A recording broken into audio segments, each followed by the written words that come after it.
काट दो इसको, तो ये 2% आ गया और ये कितना आ गया, ये 6 साल बन गया। कितना बन गया, 6 साल बन गया। क्लियर है। इसी तरह से अगला देखो, यहाँ पर हम बात करते हैं कि जैसे मान लो दर आपकी दी जाए 14%, कितने परसेंट, 14%, और यहाँ समय आपका हम कुछ ही मान लें, यहाँ समय आपका 10 साल का दिया जाए। कितने साल का, 10 साल का। और हम आपको क्या बता रहे हैं, अर्धवार्षिक बता रहे हैं। अर्धवार्षिक में कितनी साल है, 1/2 साल होती है। 1/2 साल से दर और समय में कैलकुलेशन कर देते हैं। दर क्या होती है, आधी हो जाती है, समय क्या हो जाता है, दोगुना हो जाता है। ठीक है, तो यहाँ पर हम 14% का आधा कर दो, 1/2, ठीक है।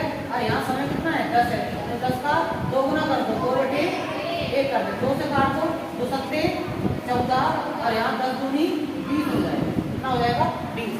अब देखो इतनी कंडीशन हमने निकाल ली। अब देखो यहाँ दर है, यहाँ समय है, इसी से हम SI % निकाल सकते हैं। क्या निकाल सकते हैं, SI %, और इसी से हम क्या निकाल सकते हैं, SI % निकाल सकते हैं। क्लियर है। अगर हम बात करते हैं, पहले हम SI % समझेंगे सिंपल में, तो यहाँ SI % कितना हो जाएगा, 80%। कितना हो जाएगा, 80। SI में क्या होता है, डायरेक्ट गुणा कर दिया जाता है। ठीक है, तो यहाँ 10 8 80।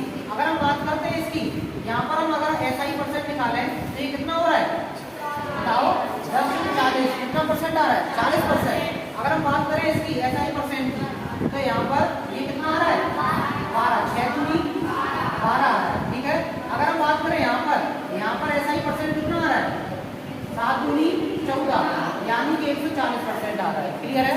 अब देखो दर, अगर हम बात करें जहाँ पर, अगर हम जैसे मान लो यहाँ पर एक कंडीशन हम बना रहे हैं, यहाँ पर आपका रेट % लिख रहे हैं और यहाँ पर समय लिख रहे हैं, और यहाँ पर हमें क्या निकालना है, CI निकालना है % में, और क्या निकालना है, SI % में निकालना है। ये कंडीशन को समझना है, इस वाली कंडीशन को। ठीक है, ये अलग कंडीशन है, समझो। यहाँ पर हमें देखो, इसके लिए फार्मूला सेम रहता है। क्या रहता है, फार्मूला सेम रहता है। ये दर % गुणे समय बराबर में साधारण ब्याज % और चक्रवृद्धि ब्याज %। जैसे मान लो हमने यहाँ पर बोला 10%, कितना बोला, 10% ना बोला, चलो हमने यहाँ पर मान लिया 3%, और यहाँ समय बोला हमने 2 साल का। कितने साल का, 2 साल। तो 3% 2 साल का साधारण ब्याज % कितना होगा, 3 दूनी 6% होगा। कितना होगा, 6%। ये तो साधारण ब्याज आ गया।